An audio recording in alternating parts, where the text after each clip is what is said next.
Rasulullah kurang apa cintanya dengan Ibunda Khadijah, tapi karena hidup harus berjalan ya beliau harus menikah lagi sebagai fitrah seorang laki-laki, seorang manusia yang harus punya pasangan, kurang lebih begitu.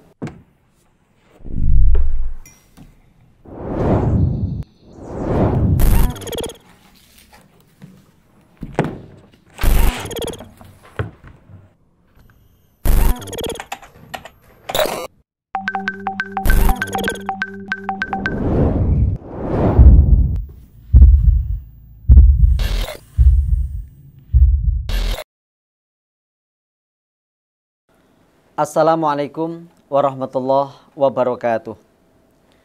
Hamdan wa syukran lillah, amma ba'd. Pemirsa El-Kalam yang mudah-mudahan dirahmati Allah Subhanahu wa taala.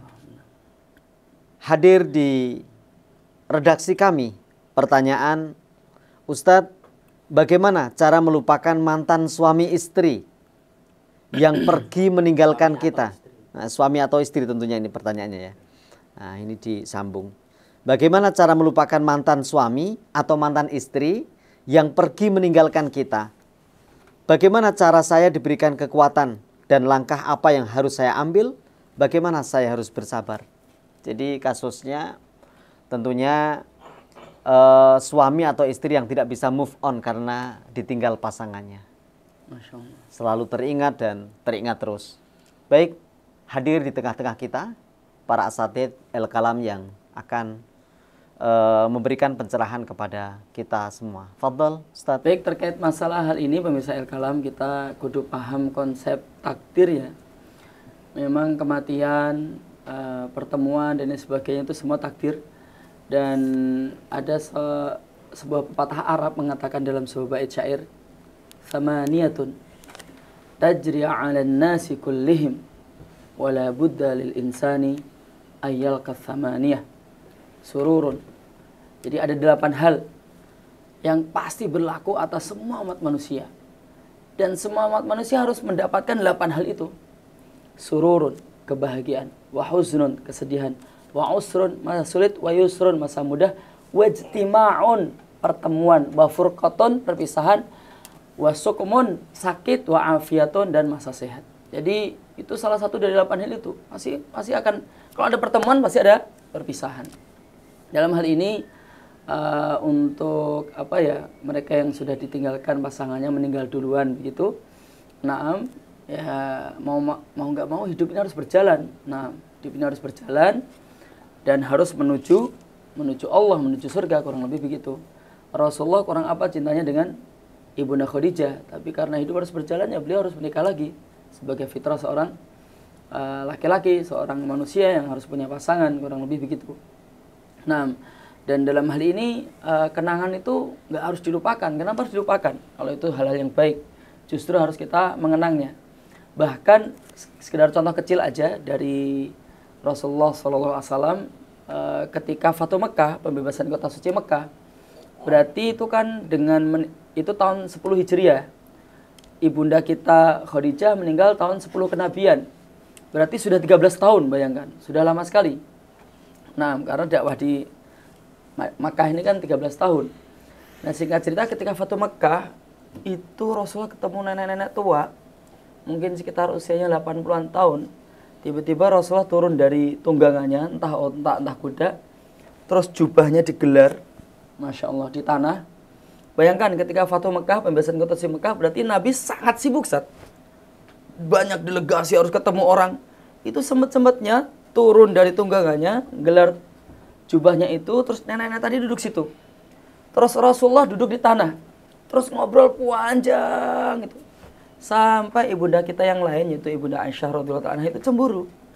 Ini siapa nenek ini? Ternyata nenek-nenek ini adalah Nafisah. Nafisah itu adalah temannya ibunda kita Khadijah radhiyallahu taala anha, yang dulu memang Nafisah radhiyallahu anha ini adalah mak comblangnya Rasul dengan Khadijah. Terus cerita kebaikan-kebaikan Khadijah zaman dulu gini dan mereka istilahnya reunian seolah-olah seperti itu.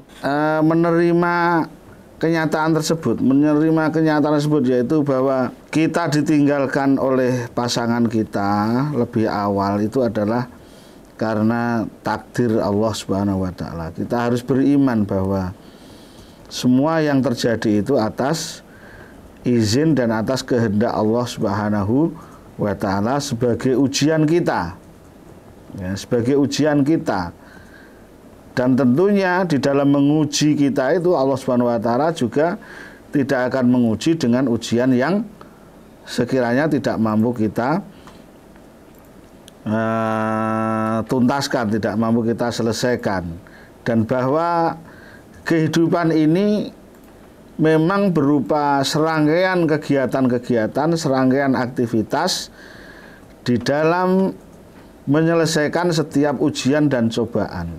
Maka semakin banyak cobaan, semakin berat cobaan yang kita terima dan kita hadapi, maka tentunya akan semakin banyak nikmat-nikmat yang akan diberikan oleh Allah Subhanahu wa taala. Keyakinan itu harus dibangun bahwa cobaan yang berat itu pasti di sana ada nikmat yang banyak yang akan diberikan oleh Allah Subhanahu wa taala. Manakala kita percaya kepada takdir tersebut dan optimis mampu menjalani ujian tersebut.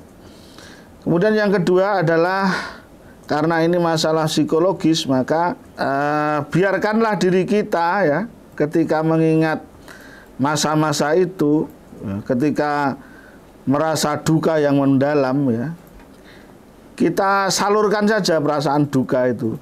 Kita nikmati perasaan duka itu di waktu-waktu tertentu, tentunya di waktu-waktu kosong, di waktu-waktu senggang. Mungkin di malam hari ketika tidak ada kegiatan, ya biarkan itu berlalu karena itu manusiawi. Yang penting adalah tadi tidak berlarut-larut gitu ya. Harus segera setelah semua selesai harus segera dihentikan dan optimis menatap kehidupan yang akan datang, kehidupan yang lain yang tanpa didampingi oleh pasangan kita. Kemudian yang ketiga, ini menurut para ulama unafes ya, apabila kita ditinggalkan oleh orang yang paling kita sayangi, ya, langkah yang ketiga adalah segeralah beradaptasi. Ya, kalau yang kedua tadi nggak apa-apa, sesekali di suatu momen ya kita merasakan duka yang mendalam, kita salurkan saja perasaan duka itu, entah dengan menangis, entah dengan apa ya, biasanya sih dengan menangis ya kalau perempuan mungkin ya. Kalau laki-laki mungkin dengan cara yang lain ya ketika ingat. Tapi yang ketiga adalah harus segera beradaptasi bahwa besok itu kehidupan masih ada. Kita harus beradaptasi dengan kehidupan baru tanpa pendampingan dari orang yang kita sayangi. Itu harus kita siap, harus kita planning agar kehidupan ini tetap jalan.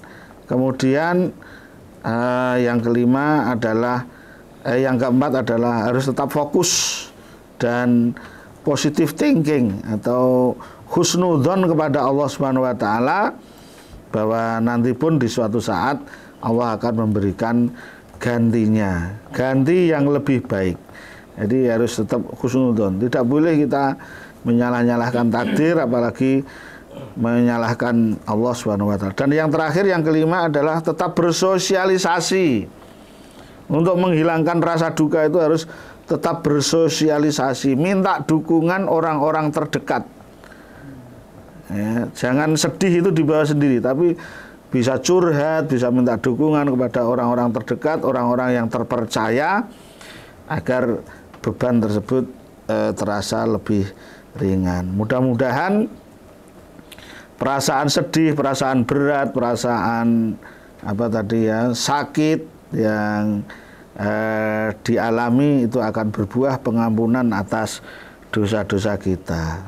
Demikian, Ustaz. Upaya untuk move on kepada orang-orang yang kita sayangi, orang yang kita cintai, baik suami, istri, memang tidak satu yang mudah tentunya. Tapi syariat tidak melarang itu. Ada beberapa masukan dan taujih dari para asatidz bahwa bahagia, sedih, mudah atau sulit itu hal yang akan selalu melekat dalam langkah kehidupan kita. Kemudian ada langkah-langkah konkret yang bisa dilakukan oleh penanya.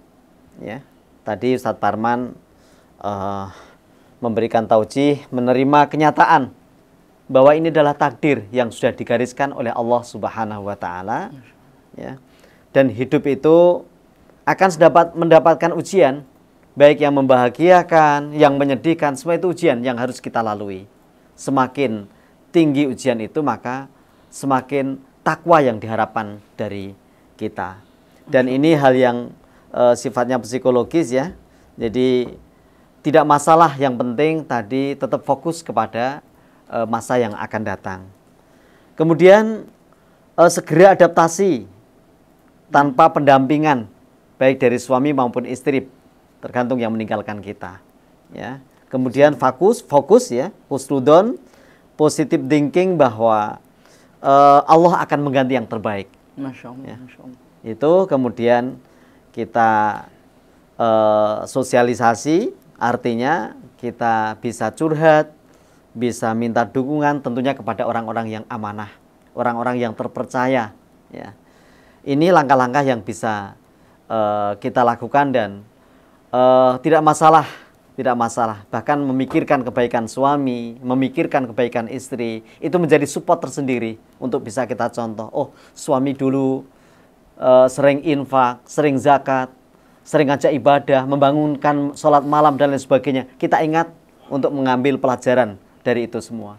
Mudah-mudahan Allah senantiasa memberikan tadkirah, peringatan kepada kita, belajar dari masa lalu, kebaikan untuk tetap mempertahankan kebaikan-kebaikan itu.